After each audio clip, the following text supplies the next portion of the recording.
On the 26th of December 2004, a tsunami caused by an earthquake deep below the Indian Ocean struck several populated locations.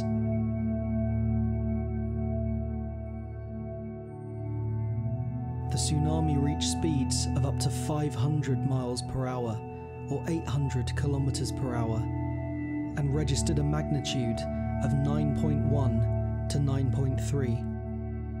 The waves measured between 15 to 51 meters, or 50 to 167 feet tall.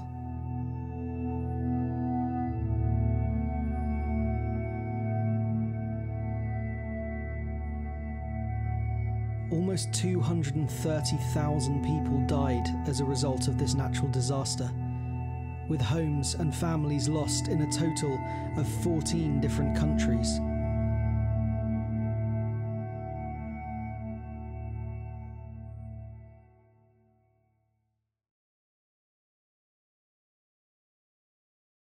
Hello and welcome to the very first episode of our brand new channel. Thank you very much for joining us. We really do appreciate it. The following conversation took place in October 2020, and it's the first in a series of episodes during which I sit down with my co-host Joel and we discuss his experiences of the 2004 Boxing Day tsunami.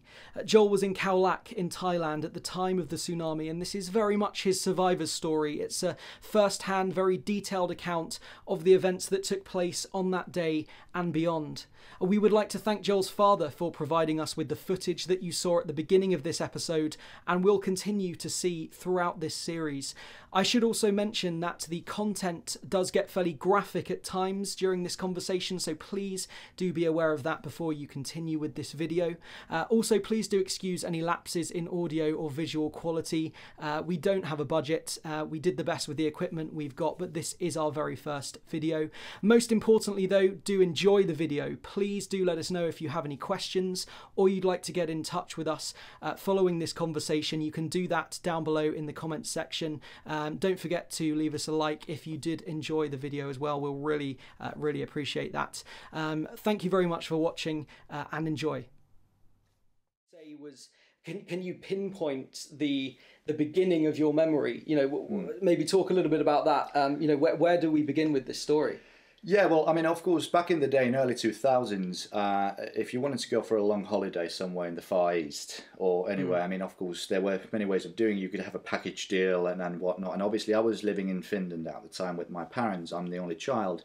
And my mother, she used to work for Finnair and all that. So we usually, if we went for a holiday, we had a package deal. But this time, we had decided to go for the so-called kind of customized option, okay? So it was a customized trip. I'm not sure if that's the right terminology for it, but every single step was designed by us. Where we would like to fly, what services we would like to use, and blah blah blah. That makes sense. Yeah. Maybe even some trivial, mundane details, but you're not going to be interested in that. But the point is, what happened is that one of the earliest memories. This must have been early 2004, I think. I can't remember how early you had to book these things before anything was confirmed. But the thing is, we were supposed to go to a hotel. And this is starting from the very existential point of view. One of the things I have really struggled, how small thing can change your entire life. Now, I'm not 100% sure, but if I remember correctly, there was a hotel, I think it was called Blue Village or something like that. Once again, I might be wrong, but I think that was the name of it. And this hotel was absolutely fantastic. It was on the beach level and all that. And behind it was a beautiful jungle and everything and whatnot. And we were supposed to go to that very hotel. We had, like, the paperwork was pretty much done, okay? Everything was sorted. And there was a person who was kind of responsible for our paperwork, because once again, this was early 2000s. So when we're talking about this sort of, you know, internet and electronic forms and whatnot, it was slightly different back in the day. I think there were actually physical forms that you had to fill in and whatnot. And this person forgot one little detail in our paperwork or something along the lines, and the hotel got fully booked. And we were moved from this hotel to the next one, which was called Bangkrating. Hopefully my pronunciation is correct. but banqueting was the name of it, and that was in a hillside. Now you might be wondering, like, why is this such a big deal? Well, the problem is that this hotel, this Blue Village, got completely destroyed. Everyone, my understanding is that pretty much everyone died in the hotel. Yeah. Imagine this. The fact that one person forgets to put something on a piece of paper is the reason. I'm not saying it's the only reason, the sole reason, but I'm saying it's a factor in there. The reason why I'm here even today talking about this is because human error. Yeah. And this is the hardest thing when we're talking about like existentialism, or the idea of asking, why am I even alive? The chances. I'm not a mathematical person myself at all, but thinking something like that is it's mind-boggling. It's a very peculiar thought, and I'm afraid I've been struggling with it, even though it's not the main reason. But that's imagine this is the very starting point. The cards that were given you in this game of chances, you know. So for you, like that human error, that's actually been a huge factor in your survival of during the tsunami is. That's obviously quite a significant thing looking back on it. You think about people that have been to war, for example. They come back and out of all of their mates that went to war, they're the only surviving. They're the last man standing. And they talk about kind of things like survivor's guilt and stuff like that. Does that kind of it sounds to me like that might be why that's so hard to contemplate. Do you ever feel like you suffer from survivor's guilt as a result of the fact that it was down to a human error that put you up on the hillside rather than down on the beach where everything was basically wiped out? I wouldn't say that I feel guilt, but it still it grinds you. It does definitely. I mean, it raises those questions. Why me? I mean, I know it's a very kind of a classic question in this sort of, and obviously I don't know anything about warfare myself, even though I've served in the military. It's just like so many Finns, but I have no idea about what it's like to be in war. But I understand maybe the idea is like exactly how on earth did I come out of this alive, and so many others did not. What is this so special about me? And you know what it is? It's just those little actions and decisions that led up to that very situation. Life is chaos. It's absolute chaos. You think you're in control, and of course you are if you're just an individual making those decisions, but there are so many other factors out there that might actually clash with your decision. And for, unfortunately, with so many people, what happened on that day, for example, they happened to be in the classic saying that in the wrong place in the wrong time. It's a difficult subject to talk about in that sense. But no, I wouldn't say I feel survivor's guilt, but it still doesn't make it easy. It does not. So kind of moving forward a little bit, you booked this holiday had you been to Thailand before, or was this? Yeah, several times. Oh, okay, was it like a Christmas? Because obviously it was Christmas time. Oh yeah. It was sort of a bit of perfect a tradition, yeah, absolutely. Pretty much up to that very day, and even after that, which we might talk about one day. But so the thing is that Thailand just happened to be, especially in the late 90s, early 2000s, it was becoming bigger and bigger, especially among the kind of the Western audience, and it wasn't just Bangkok and then places, but like Khao Lak, for example, obviously where we were at the time, and Phuket and Charm and places like that. Yeah, we visited these places pretty much every Christmas. It was a bit of a tradition, and I think this is the last thing. I always have to stress this because I remember after some years later, and even doing that, the Thai people, especially because it happened in Thailand for us. I mean, in Khao Lak, they were so concerned that people thought, and this is the most absurd thought anyone could have, is that they were so concerned that someone would think it was the fault of the country, which is not. It has nothing to do with that. But bless these people. I mean, because it was. So they felt bad Yeah. that you'd gone to their country and something had like to and go through it's something. disgusting to even think in this way. Yeah, But yeah. we did not. But there were some conversations which I hate that sort of like. That's These heavy. people are Yeah. absolutely nothing to do with it. You know, of course, it was a natural disaster. But going back to that, yeah. So it was a bit of a definitely a tradition for us. Thailand, what a fantastic country. Yeah. So like, I mean, talk me through, Christmas. You were there for Christmas Day. Yes. The eve, of the tsunami. I mean, Yeah. obviously in a place like Thailand, it's a paradise. It's the last place you'd ever imagine something like this. So Khao Lak, what a place. I mean, we were talking about, at the time, crystal clear water, the beach was amazing, and this banqueting hotel. So it's this sort of a bungalow, kind of, so hillside, and these staircases, these wooden staircases, they built this sort of a construct almost on the hillside. And the reception was this sort of building that was, yes, on the hillside, but the very rooftop of that building was this sort of like a concrete, it was not a parking lot, but it was made of concrete, and you had this fence around it. You could actually see the sea through the trees. And it was ideal. You could go, when you swam in the sea, you could see all these fish, and it was not a coral reef exactly, but like you had this sort of really colourful, beautiful place. And one thing which I've always wanted to talk about here, which now first of all, I'm not a religious person myself. I'm not. I might be a bit spiritual, but there was one thing which has always made me think about this sort of like warning signs, if there are any. I mean, I wouldn't want to talk about it too much, but I remember this one time. This must have been about 3 or 4 days before the incident, so this could have been like 22nd of December or something like that.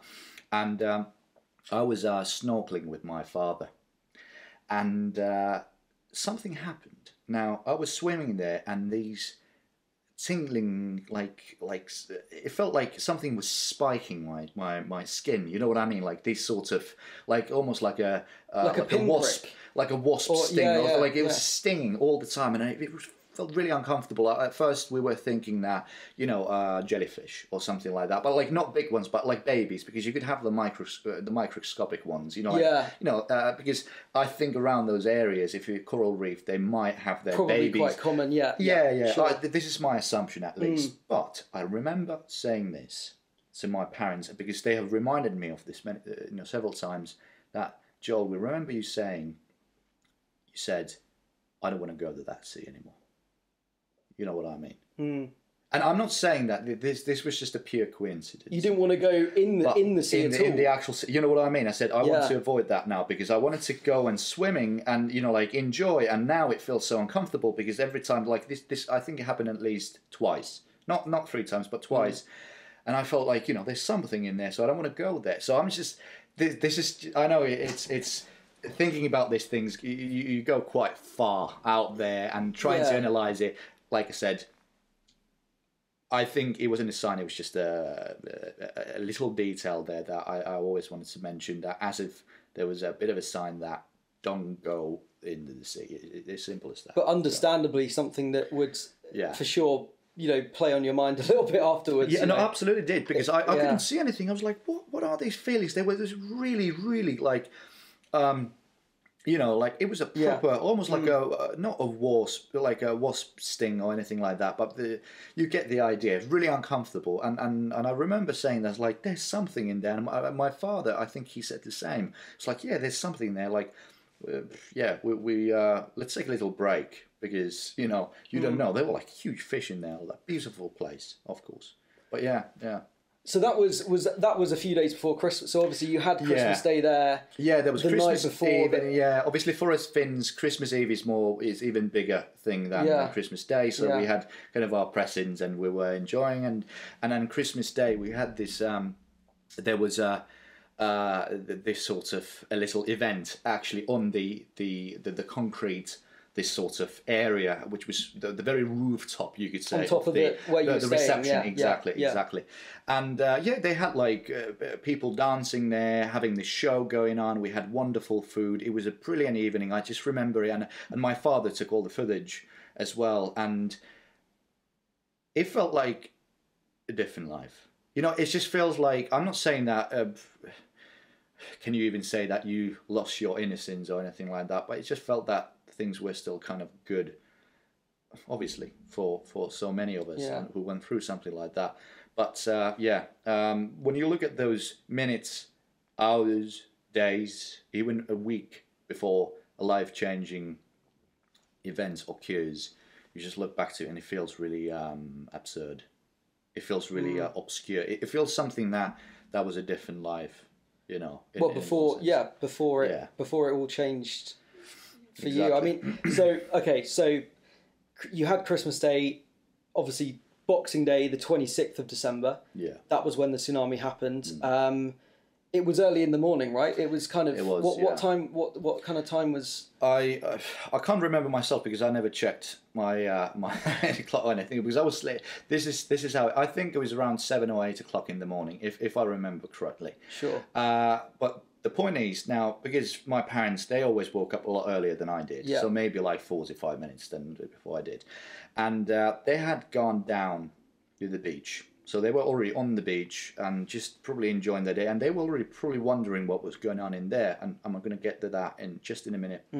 But from my own personal point of view, so I woke up in this bungalow, as they're called, bungalows. You know, these sorts of one floor building. little. Yeah, exactly. Well, it's not a hut exactly, because that's not a very glorifying way of putting it. But very decorative, beautiful buildings. You know, and I woke up and I realised my parents were gone, because I knew that they were already. They always told me, Joel, if you can't see us, we will be on the beach. You will find us from there. Yeah. And I remember that the very glass, the very window of our bungalow, it was shaking. You could hear this, you know, the sound of glass, you know, the clink, clink, clink. Yeah, the kind of rattle, the rattle kind of sound. rattling. Yeah, exactly. Yeah. And I knew that I was 12 at the time, of course, and I knew that, it's nothing abnormal to have like local little earthquakes in, you know, around these parts of the world, and very little I knew, of course, at that moment, of course, and it was haunting because there was this deep hum in the air.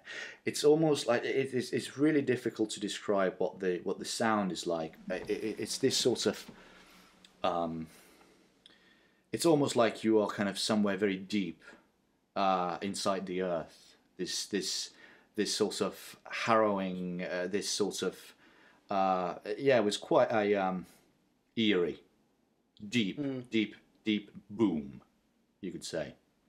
And one thing which I noticed, no birds, no animals could be heard. And this is something, because animals, they do have the ability to sense something bad is going to happen. I remember opening the door, and we had this balcony, and I could see the system of the stairs, you know, the staircases and whatnot. And no birds, like I said, nothing. And I was like, it was so quiet, apart from this one background sound. And then it started to get louder and louder and louder. And I could see the beach, well, where there used to be the sea as well. I realized it's gone. Everything was gone. There was no water in there. I could see dunes. Okay, it was bizarre. So I could see people that they were like either sitting or you know, walking around these dunes. You could see fish, you know, kind of jumping on these dunes of sand that used to be the bottom of the sea. And I was like, how odd is that? And what is this sound? So this is the moment I thought, something is not right. So I started to run down this staircase, kept running. The sound started to get more intense. Very, you know, every second it was just stronger and stronger and stronger.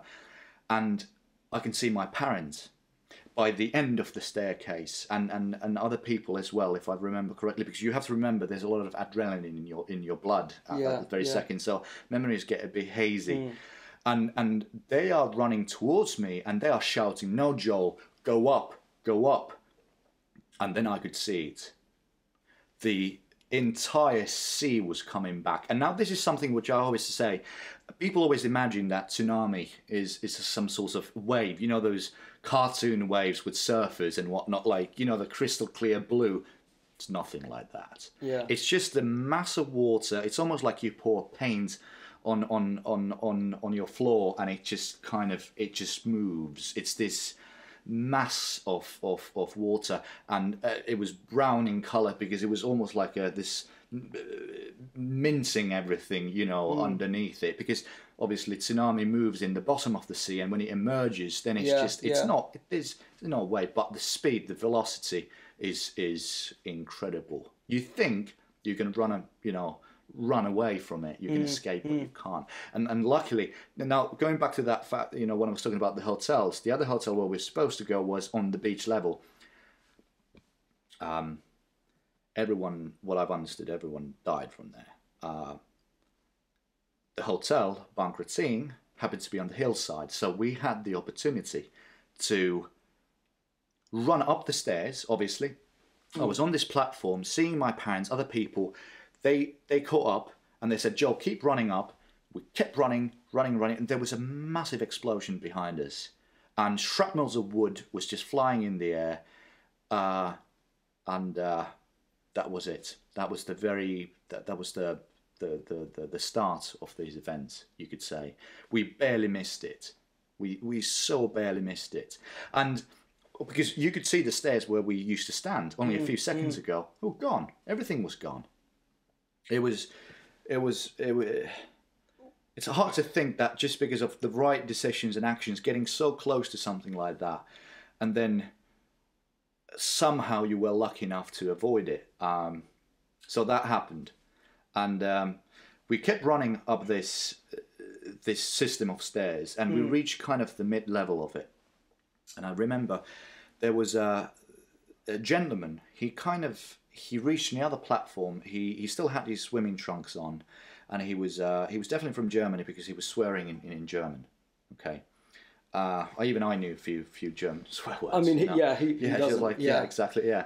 And we had some sort of discussion with this man, and I remember my father getting back to the bungalow, and he offered him a T-shirt or something like that. So it was just, I can't remember how the situation led to that, but we had a long chat there. We stood for a long time just being shocked. We had no idea what just happened, because it was obviously it just came out of nowhere. And I do have to say that one of the few things I still remember whilst we were, you know, running up these stairs were the screams, because a lot of people had no place to run. They realized that it was a stalemate for them, you know, where it was like they ran to a wrong direction or something. And there's this one specific scream I still remember. It must have been a younger girl or something like that. It just sounded like, I'm not sure, but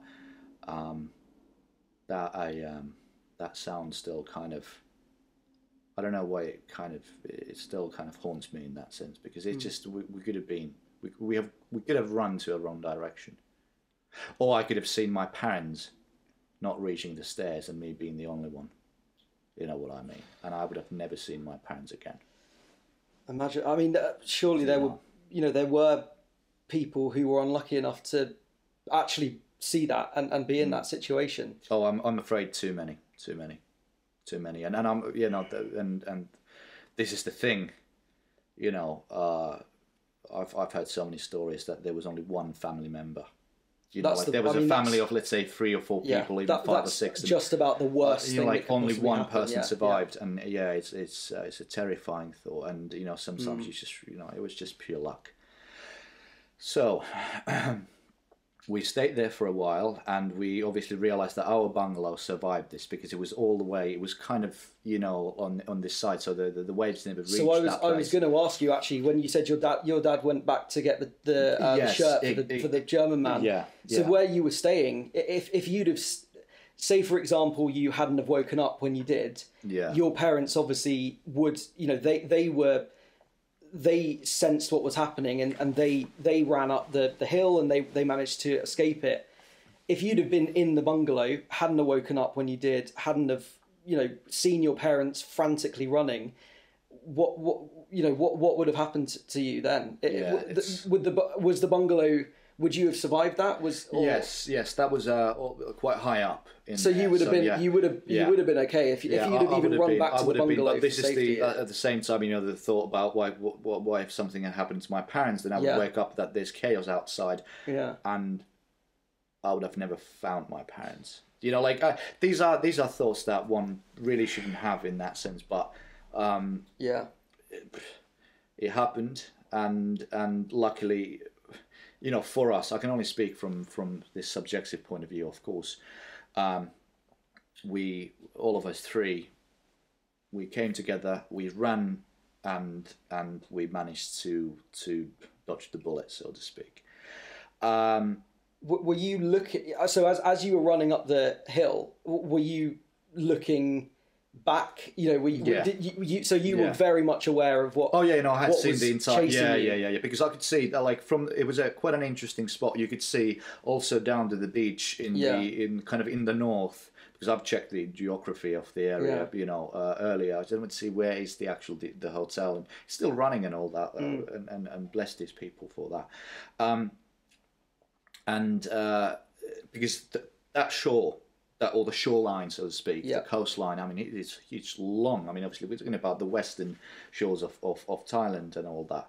So I could see it was all just, there was this grimy brown water everywhere. And you could see people trying to hold on to something. And, well, this obviously happened a little bit later, and I'm going to actually talk about that just in a second. So basically, we obviously kept climbing up the stairs, so to speak, or just walking up the stairs, and we reached the reception, and in the reception there were some people, and obviously they were all shocked. I remember there was this American couple who have met a couple of days earlier, and they were just, and I think they were even trying to call someone, but the network was down. I'm not sure if the tsunami destroyed certain crucial points at the time, or obviously there was just too much traffic or whatnot, but they couldn't get through. So we stayed there for a while, and I think they told us that please get onto the very rooftop of the building. You know, the same where we spent that Christmas, you know, the Christmas Day, exactly, Christmas Day, the party, and so we got there. We stayed there for a while, and I remember my father took his camera out again, and he started to record what had just happened. And you could see the sea just there where we used to run only a few moments ago. People, I remember this, there was one man, and I think there was, if I remember the colour, it was like a barrel, like a plastic barrel, maybe a blue in colour. And he was holding to it, and we were shocked, because we knew that, you know, we already knew that there were obviously some casualties, but obviously we had no idea how bad it was. And so we stayed on this platform for some time. Yeah. And nothing much happened for some time, because I think it was the initial shock which people have. People remain quite still. There's just like, you would think, like, what just happened? What's going on? What is the magnitude of this thing? And people had no idea, of course. None of us did. Apart from a few, I've heard some stories, a couple of individuals. There was some sort of very smart a scout girl or something like that on this one beach somewhere. I heard this story, and she was able to tell, like, no, this is Tsunami, and she warned everyone, and I think she saved a lot of lives.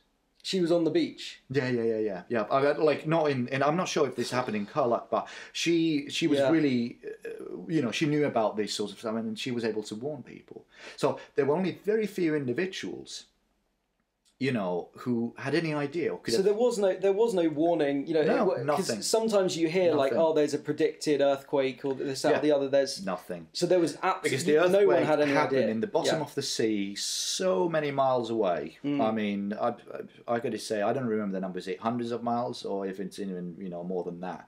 and obviously the bottom of the sea cracked open, the water got inside it, and then obviously this massive pressure pushed the water back. And so that's why the sea disappeared first, and then it came back with very, very sturdy energy, obviously. You know, it was... yeah, going back to this, there was the moment of shock, and then it did not take long. We started to see pickup trucks, civilian pickup trucks, having people on those pickup trucks. And they were, I remember there was this one woman, and she had like, like a seaweed all over her face and hair and all that. And it looked like she had like everything. She still had her like bikini on or something like that, but they were like full of mud and all that. And all those people, they were, you know, when you get that 1,000-yard stare, you know, it's like you can't comprehend what just happened. It was like completely smacked on your face. Just absolute shock. Yeah, absolute shock. Yeah. Absolutely. And we kept looking at this almost like, I think the locals, they probably actually realized earlier than most of us tourists did what had actually happened. So they straight got into action and started to take these people, if there was a hillside or something, they realized that, the lucky ones who actually managed to get hold of something and they rescued them. So we stayed there for quite a long time, just following up this situation. And then all of a sudden some authorities, or I think some people from the hotel, they came to us and they told, I think it would be a good idea if we all climbed up this jungle. Now what happens is, like, if I'm trying to kind of visualize it for you, so there's the beach, there's the hillside, then there's the rooftop or the concrete area, there's a road, and then all the way up there was almost like a mountainside, okay? And they told us to climb up there all the way to the jungle on this mountainside because they did not want to take the risk. Yeah. You know, why if something else was to happen? Like a second wave? Exactly, because there was a lot of rumours. Now, this is the thing, the situation was so fragile. There were a lot of rumours going around, and people were obviously like, well, what if there's going to be a second wave? I mean, I'd be thinking, that's normal. I would be probably thinking the same. You know, you hear these stories, but... Exactly. And I presume, I actually don't know. I have not looked in whether there was a second wave. I think there was something, but nothing that would have changed our situation, obviously, at that point. So we went all the way up to this jungle. I remember I didn't even have shoes or anything, so I was just like bare feet. So many of us did because we were completely... I was going down the beach and stay there. So you were in beachwear. We don't think about putting shoes or anything on. And, this is such a minor, trivial detail. People suffered on that day, and I'm here complaining about not having shoes. But the point is, we went all the way up in there, and I think we stayed several hours in that jungle. They tried to kind of keep us in these groups, and I remember... we just stayed there. Nothing, I mean, this is the thing, nothing really special happened in there, but we waited and we waited and waited until someone came to us and said, I think we should go and report ourselves to this local, it was called Police Box. Now, Police Box is like a rendezvous point for the police. You know what I mean? It's not a station, but it's almost like if they had operation, they could get together in there, issue whatever warrants or, something, some information, and then they could and do whatever they were going to do that day. But the thing is, what they had done there was this point to collect all the names. Because they wanted to make sure that, let's say the local hotels, they had a list who had been actually... See who was accounted for, Who was accounted for, exactly. So we arrived into this area, and the place was in chaos. It was absolute chaos. I've never seen anything like that. I was only 12, but the thing is, there were people there wounded, injured. Some of them were mildly injured. Some of them were quite badly injured. Some of them, I think, they were dying. This is the thing. I mean, it was not easy to look at. I mean, as a child, what state of mind are you in here? Obviously, shock, but Are you kind of hysterical? Are you? No. It's purely just blank. You're just blank. You just look at things and no. So it's like you're not even comprehending. No, really you don't understand. You have. I mean, at least for me, I had no idea what was going on really. I was just seeing all this kind of death and destruction around me, but I just it's not something that I think even for adult people, obviously it's the survival mode in your head. You don't really think, in the same. You see some very bad things, but you don't really. This is the amazing thing about human mind, that they can put you on this mode. What is it called? Fight or flee, or flee or fight. This sort of sort of fight or flight mode. Fight or flight. Exactly. That's the correct way of calling it. Exactly. And I remember we queued up. It was a long queue in front of this police box, and it was so bizarre. I remember there was this old man in front of us, and I was walking, and all of a sudden I felt there was something quite wet beneath my feet. I stepped on something, and I was looking at it, and there was a pool of blood. And the man in front of us, he was walking in front of us, but his right foot was bleeding from the sole of the foot. Yeah. There was like a piece of flesh, you know what I mean? Oof. That was, it had hanging, like it was almost like something. So obviously he'd probably hit something, or and he had not even realized this, and because he was in such a shock, and all of a sudden I think there were like two individuals. They talked to this man, and he said, "No, sorry, you have to sit. We have to treat you."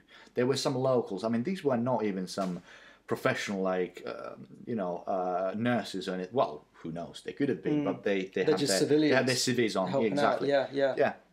And so they took him away, and we obviously I had stepped on that thing, but hopefully the man survived. It was just. It was really, really, really odd to all of a sudden take all of this in, and this is obviously part of that sort of traumatic experience.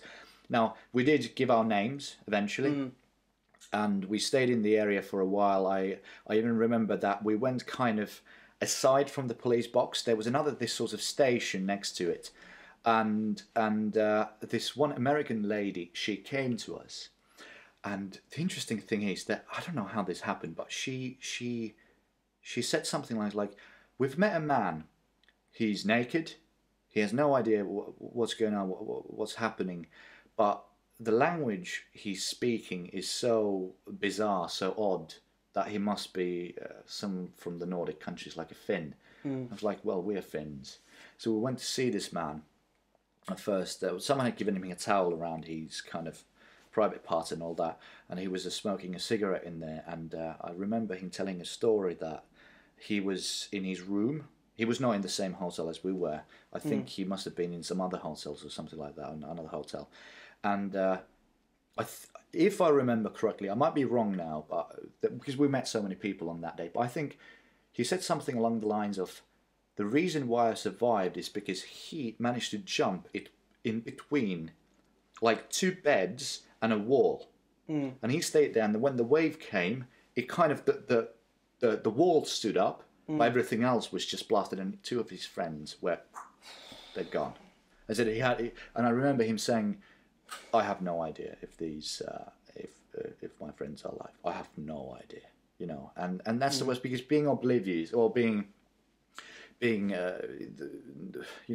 lacking the ability to know, get a conclusion on anything, that must be the hardest thing in the world. So we had a bit of a chat with the man, and then we decided that let's go sit somewhere. And apparently, there was a restaurant next to this police box, so we went there, and it was full of people. The locals. They had given people like bowls of rice and a bit of food, and once again they just did an amazing job. You know what I mean? They were like, let's help these people, whatever we can do, and that shows what kind of type people. Oh, for sure, it's very amazing. Very hospitable, very exactly, warm, kind-natured, and not think, you know what I mean, immediately trying to help everyone, and it was just you can't put that into words, and. there were loads of people, and in the very middle of this crowd, there was a man in there. Someone, they had given him like a bowl of rice, and we could see that his hand, it was shaking, you know what I mean? It's like he was just staring at nothing, and his forehead had a massive wound. It was like the skin had rolled up, you know what I mean? And it was bleeding kind of on his face. And both of his rib cages they were not just blue, but they were black. They were like, so you could see there was internal bleeding going on. So obviously, he was in such a bad state. And we decided to, for some reason, we decided to approach the man. And we came in front of him, and we started the conversation. I can't remember exactly what my parents said at first. Something, you know, obviously, maybe a bit of a obvious question, how are you doing, or something. You know what I mean? Of course, you're a bit lost in words, you know, like, you know. But then I think we asked, where are you from? And the man said, barely, you know, he was stuttering, of course. He was like, Finland. And I was like, oh, well, we're from Finland. So obviously we started to speak in Finnish to the man. And this man's name was Krista. He was from Helsinki. Or is from Helsinki, obviously. I can already tell now that, yes, he did survive. But it's a long journey. So what happened is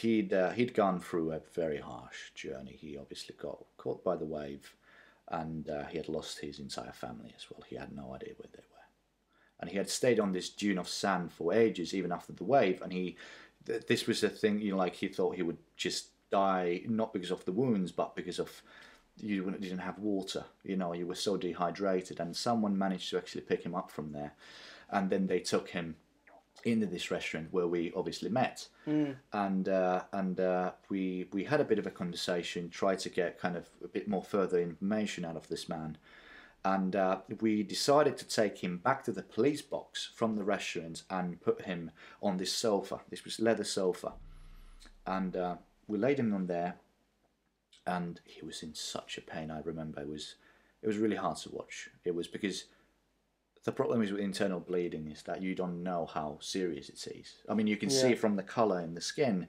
but with external bleeding, you know, you can at least kind of see that you can control it somehow. You can gauge how much damage has been done, like visibly. Yeah, exactly. And you can kind of assess, even if you're not professional, but you can do some sort of assessments on it. But internal is impossible because you would need to have a lot more knowledge on the subject and do some sort of surgery, which eventually happened.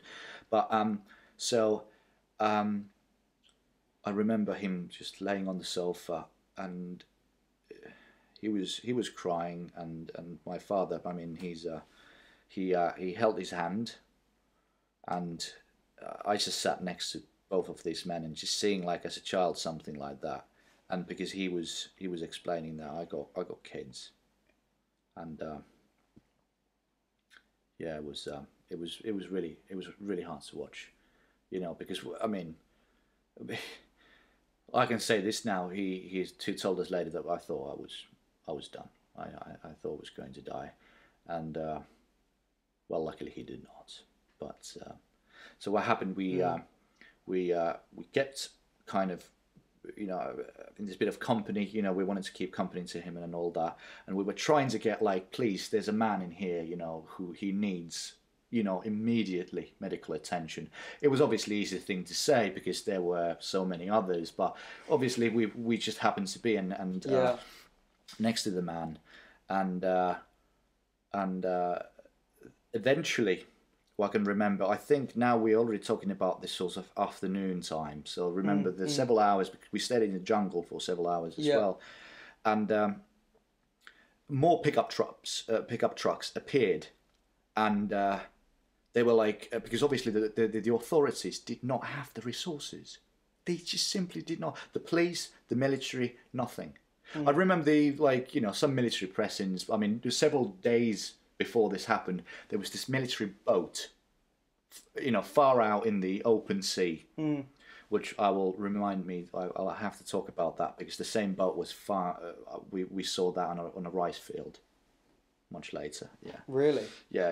It's a quite famous. They kept the boat on this rice field. I can't remember the number. It was like 705 or 703. I might be the numbers. They escape me right now, but I'll get back to that later.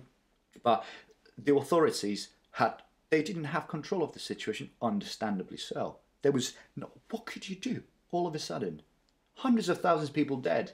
And all the establishment, the villages gone. They wiped out entire towns at once. Yeah. And everyone died in there. Everyone. So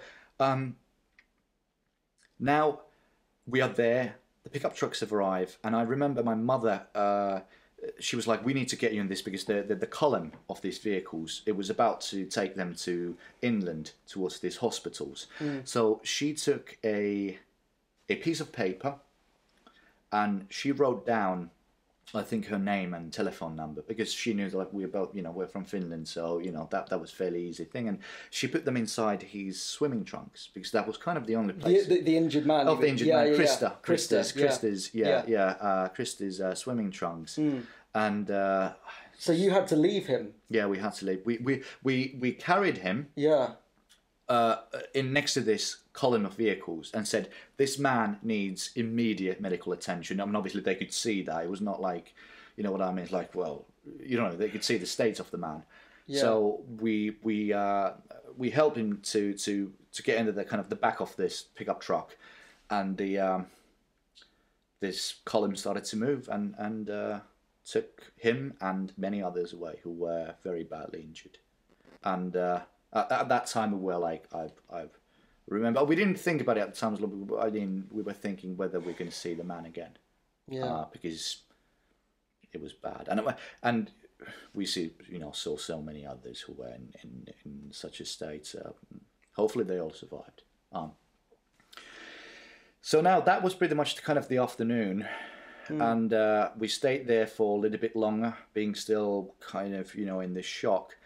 And then, because obviously it's one of those countries where like 6 o'clock it starts to get dark, as you know, like the sun rises already 6 o'clock in the morning and 6 o'clock in the evening when there's dusk. And we moved back to the restaurant, and we met this German family. So we decided to kind of talk with each other and just I think their boy was a little bit younger.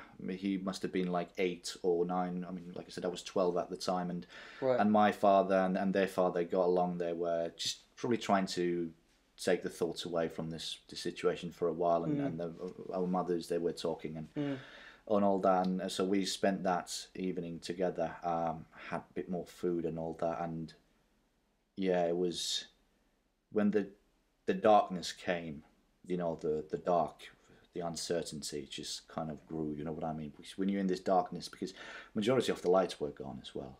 Yeah. A lot of the power, I guess. Yeah, the power lines, they were all gone, so there was literally nothing. So there were candlelight and torches and whatnot. That was it. So in this deep darkness, with obviously we were not the only ones. There were still loads of people around. You could see the cars and the mopeds, and it was absolutely it was just chaos. And like you probably got the idea already. And now, so all of a sudden, these authorities, they come to us. I think they were police, if I remember correctly. They had some sorts of uniforms. I think they were not military, but something along the lines. And they told us that you will be evacuated to inland, all of you. We need to get you out of here now. So we were like, okay, so what's going to happen? Well, they said something like this, is that we don't have obviously enough resources to have like a military column or anything. There will be civilians, like the very same pickup trucks we had seen throughout the day, taking people from the hotel and from the surrounding areas. And they arranged this an entire column. There were loads of people. We jumped on those pickup trucks and we started to drive.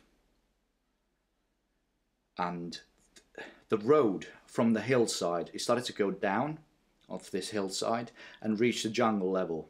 And there used to be a road. The road wasn't there anymore. it was just full of mud, pieces of buildings and whatever you could imagine, and obviously bodies as well, because you could smell that. You could smell it. Yeah, you could smell that, because I mean the bodies. It's a very warm country. You know what I mean? It doesn't take long until the smell of death. Yeah. It's it mixes with the soil and the buildings, the plastic, the wood, and then and we entered this city or town. We used to go to this very town almost every evening.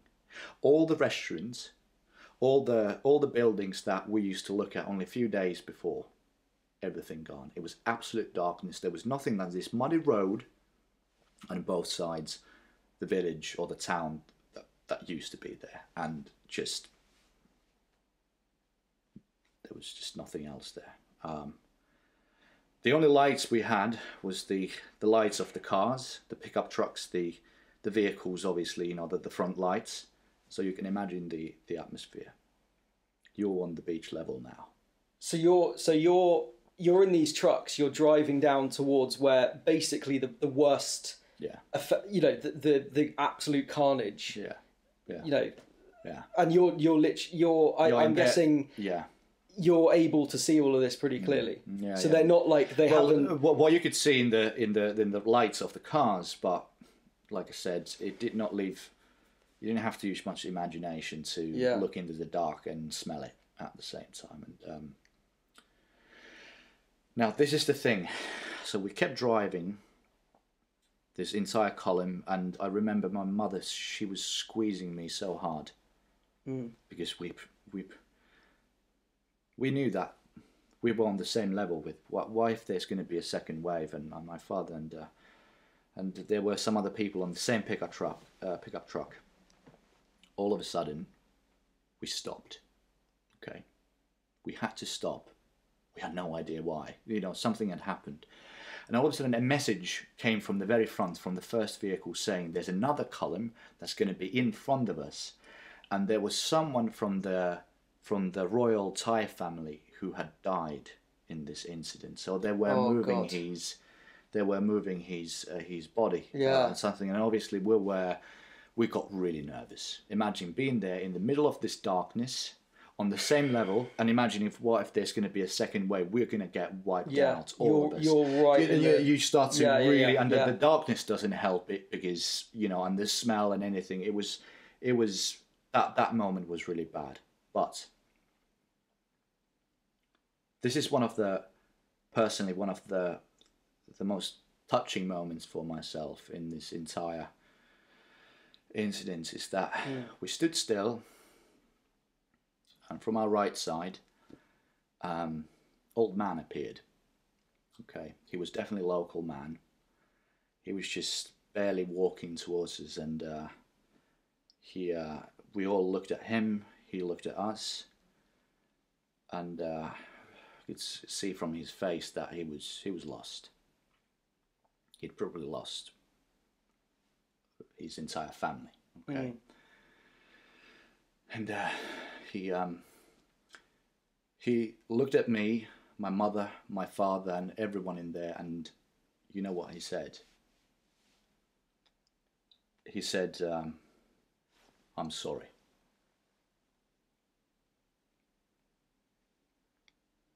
Yeah, that's it's still just, what I said earlier about people. It really gets me every time. This man who has lost everything, apologizing to you because still has the energy to come and see that there's a family on this pickup truck with a child or something like that, and comes there and says, "I'm sorry." That was probably That was the only thing. That is heartbreaking to think. It's heartbreaking, and I just hopefully the man that he feels that responsibility. Yeah, man, that's horrible. That's really horrible. So that is one of those moments that really makes me still. So we stayed there for some time, and then he disappeared back into the darkness. I think he kept searching for his relatives or whatever that was left of his home or something, which is it's hard to think about. The column moved. We kept driving. We got out of this village, and they found another road that actually took us into the one of these actual like concrete roads and all that. So the situation became a bit easier. I just remember the nightly breeze in our hair and all that. You know, when you're on this road and you can feel, you know, and just what you just saw there. You just went through this pocket of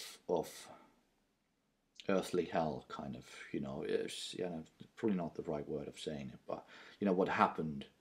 And momentarily you're out of there now, and we were driving towards the inland, and we reached this town, and the town, as expected, was complete bedlam.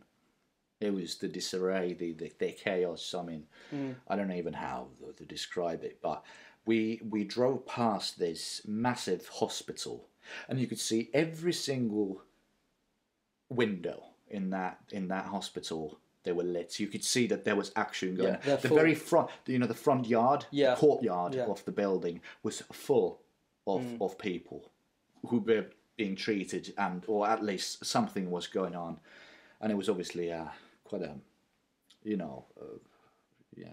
disheartening thing to see, of course, because we started to get the idea, the scale, the magnitude of what had just happened this day. So they drove us into this town, and they placed us into this school. It must have been like a primary school or something like that. And they took us in, and they said, "You will be staying here over the night. We are far away from the coastline and all that. You'll be safe in here." And there were loads of those construction devices and like bulldozers and whatnot. I think they were preparing for this. They were something was going on, and we stayed the school over the night. I remember using the loo in there and all that. The point is, we laid these towels on the floor, and we laid down, and I tried to close my eyes. My parents, they could not fall asleep, obviously.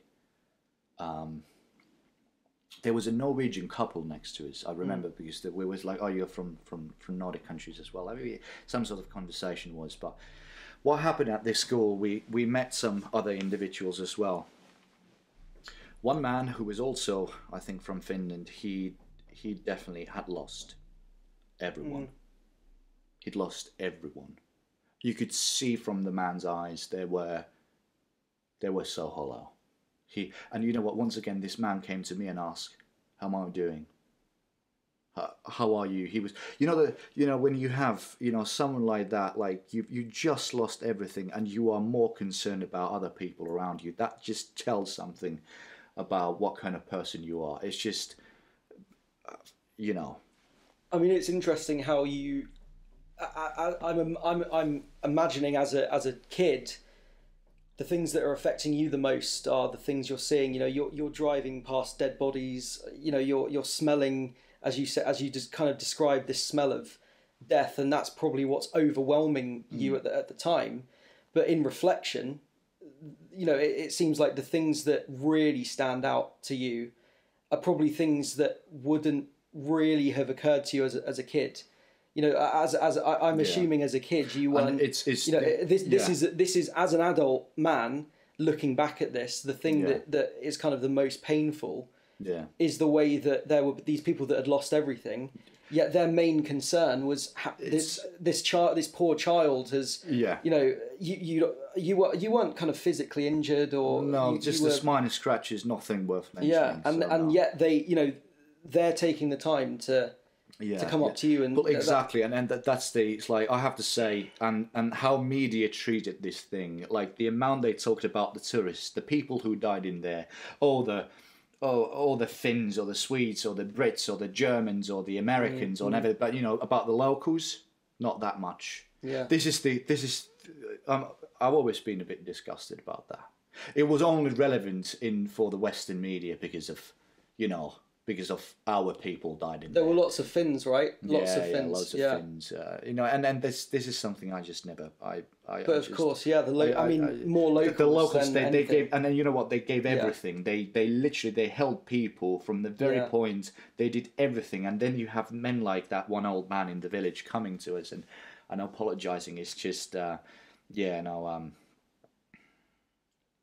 it's a hard thing to talk about that in that sense. But going back to this school where we stayed over the night, we met there this one man, exactly who I said who'd lost everything, and also we met Finnish politician there. Now his name is Sauli Niinistö. He's the very president of Finland. The current president. The current president. The current president. Yeah. Sauli Niinistö. We met him there. At the time, he was MP.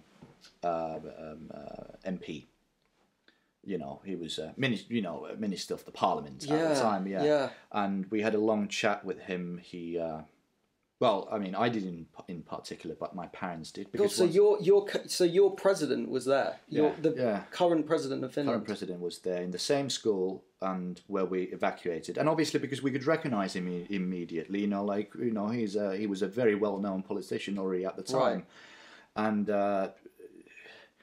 we had a long chat with him. And I think, my parents did. I was just following from the side, and.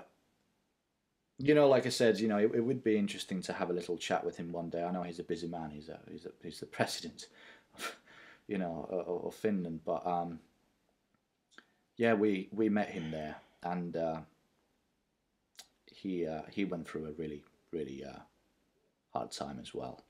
So, anyways, so we stayed there over the night.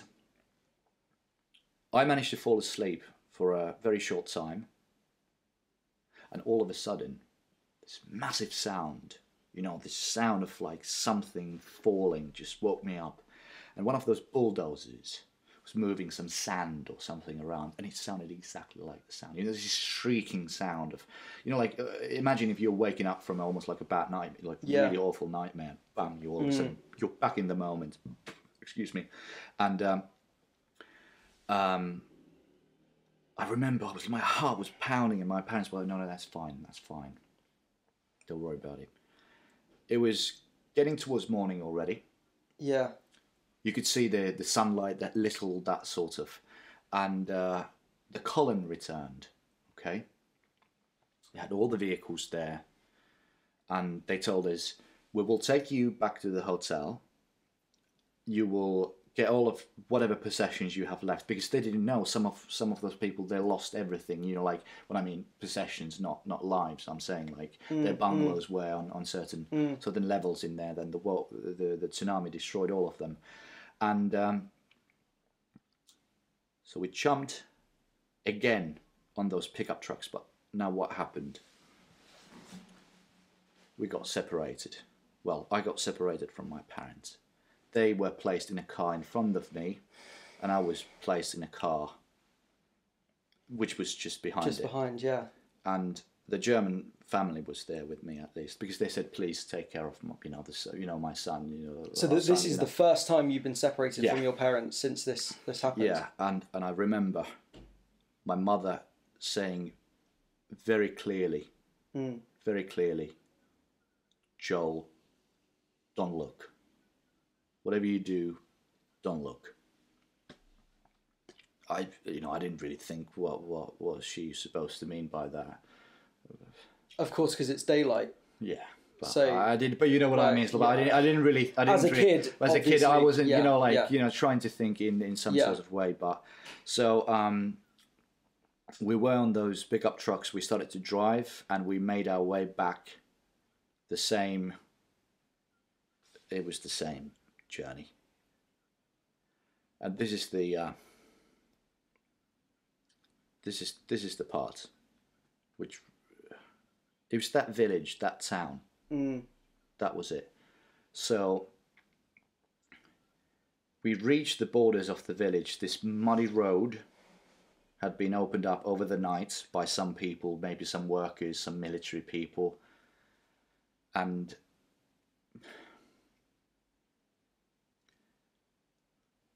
both sides of the road there were just endless rows of bodies, you know, corpses, just as far as you can, you know, your eye could see. Like they'd been lined, like they'd been lined, yeah. Yeah.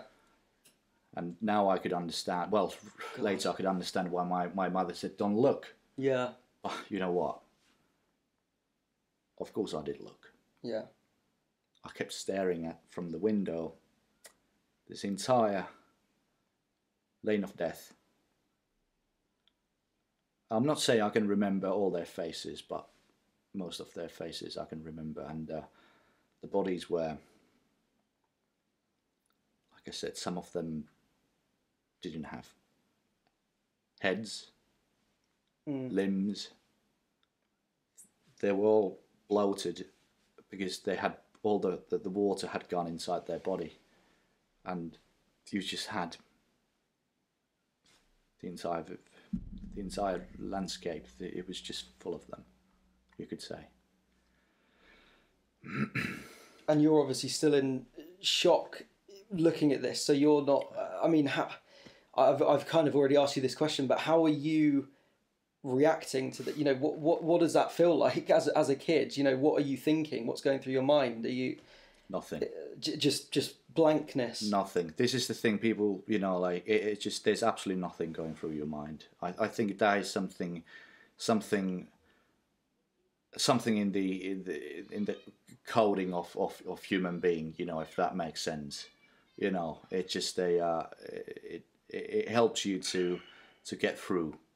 You know, to survive, to cope with these things, and it locks them somewhere deep in places that they might emerge one day. So you still, you know, you still have,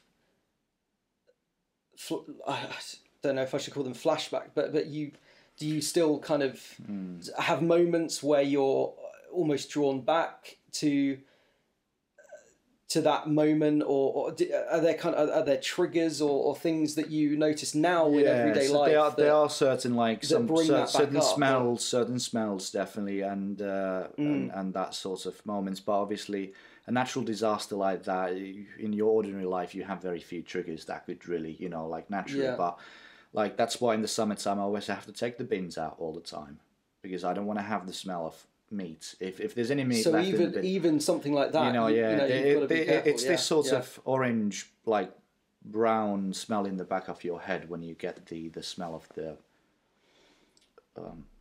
dead. So that was something definitely which it has really burned in there, and I can't get it because it was reckless, it was endless. And you could smell it. When you remember it, do you remember it as?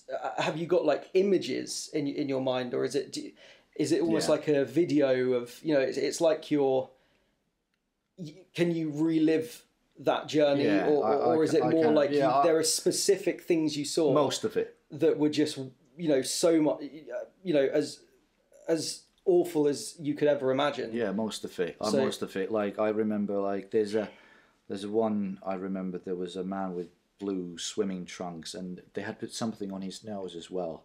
It was. I'm not sure whether we're trying to make sure that nothing comes out of his nose. I just and there was just, but it was not like you were looking at bodies. They were just so bloated. It was just a mass of. No, it's just it was not very good to look at. I shouldn't have, but what can you do now?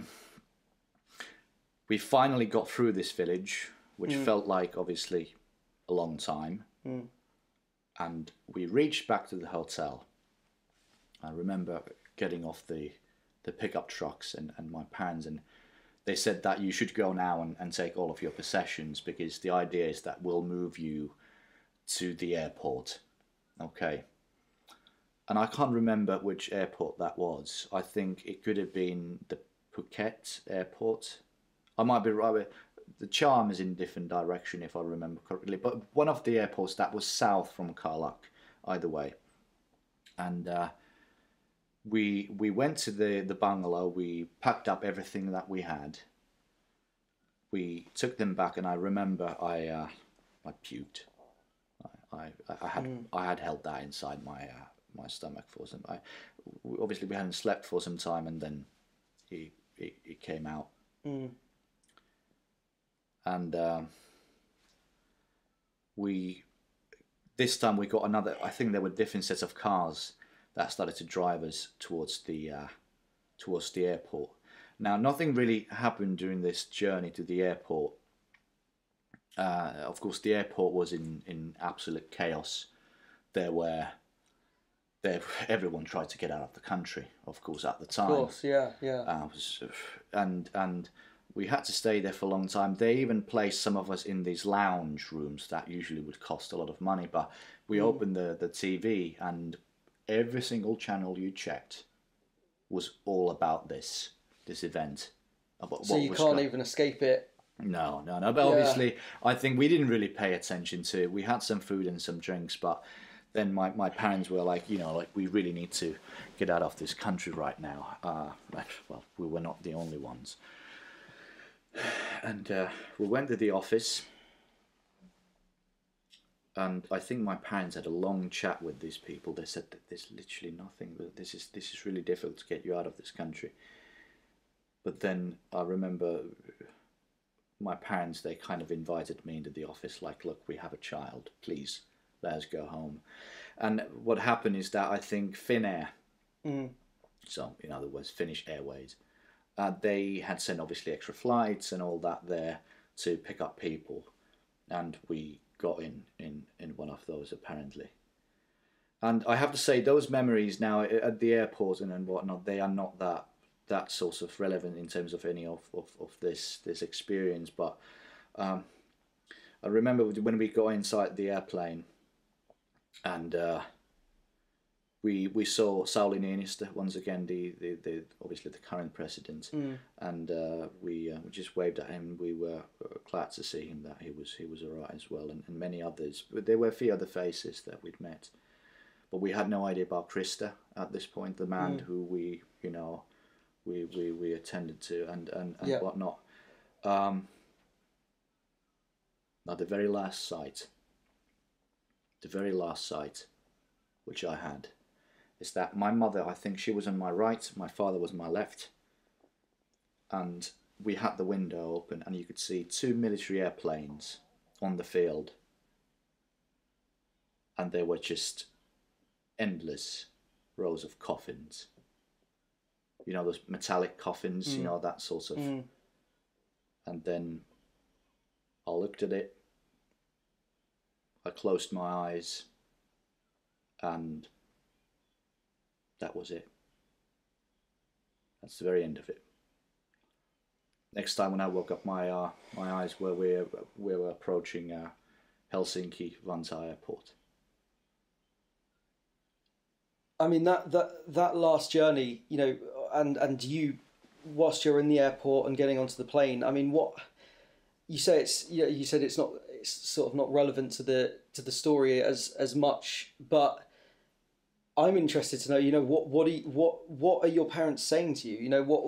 What are your conversations?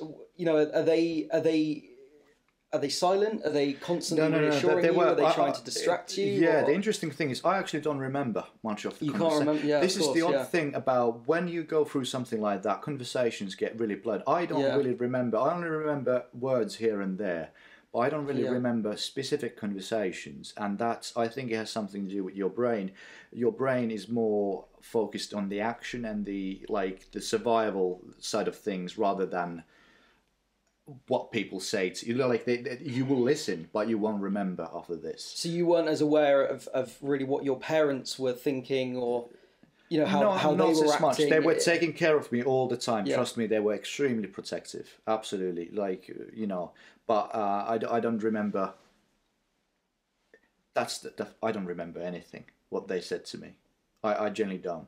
Did you have moments where you? I mean, obviously, we're going way back to the almost to the start of the what happened on the morning of the 26th of December. But do you remember having moments where you thought, I might die here? Were you aware of that? The risk. You never felt like no, not once. And this is the thing about child's mind. Yeah, you can't imagine a world where so something like that you can't even comprehend that thought. A child. I mean, for me at least. I mean, there might be children and not like to think that there are children who would have to go through. There are children, plenty of who go. They live in war zones or there's famine and whatnot. So my experience is nothing compared to these people or these children. But point is, no, not once did I think we're going to die in here, because as a child, it's not something that crosses your mind as well, like at all. It just simply doesn't happen. And I think that was one of the reasons why later in time, when they started to kind of catch up in my mind, is that what were the odds, the chances that I am here even today. And the starting with the hotel, which we spoke about earlier, we went to the other hotel, the running and what all those decisions. We could have gone, because we were even planning to go to this place called, I think it was called Fifi Island or something. We were supposed to go there, and the wave destroyed that place as well, because it's not particularly, the kind of high island, if that makes sense. Yeah. The highest point in there is not that, because it's a what is considered as a coral reef island. So they have these holes in there, and people can go snorkeling and diving in there. So it's sort of sea level. Sea level, exactly. Yeah. So imagine the wave can just like literally go through. And I understood that it got really badly damaged because of that. Now we were supposed to go there as well. I mean, we had, and this was like going back to the conversation which I said I wanted to avoid the sea. So all of these things together, to sum up this, is just good luck, but good luck doesn't guarantee you don't see things that you shouldn't have seen, at least at that age. I think there's nothing to do with age. But like I said, my main thing, like what I also feel bad is, like, I'm talking about the locals, the people, what they did, the sacrifices they did, and the attitude they had even after that. And I'm not sure if people discussed about that much. I think it's sad. I mean, the whole thing is, but here I am today because of few decisions. I'm alive, and that's pretty much my story of what happened in those about day and a half, about 2 days, which defined my life, and obviously my mental health even to this very day. Well, that's something that through the podcast, through the YouTube channel, we're obviously going to go into much more detail about. I imagine we'll do a follow-up episode to this conversation, maybe talk a little bit more about the aftermath of the events, and speak a bit more about mental health in general, and how this has affected your mental health, how you deal with it today.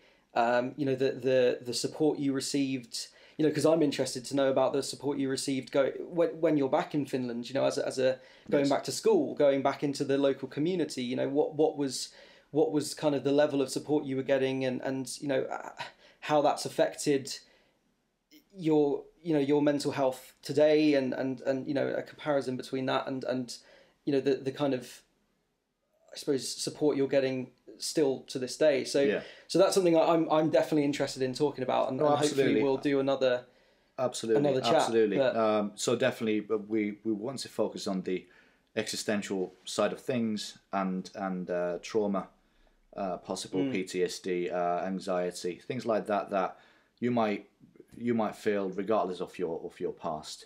But we just wanted to open with this and talk about something that is one of those reasons, and something how just life works. And you know what, people, enjoy it. Try to live every day as if, I'm not saying it's your last day on earth, but I'm saying that appreciate and love people. That's, I know there's cliche words, but I think there's very much truth to it. So.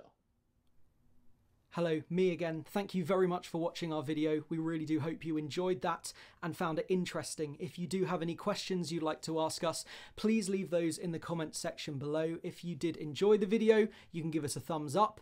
And if you want to see more from us, then please do consider subscribing to our channel. There will be plenty more where that came from, and we will have the next part of this series hopefully out there by the end of the year, if not early next year, COVID permitting. But thank you very much again for watching. Hopefully we will see you very, very soon. Take care.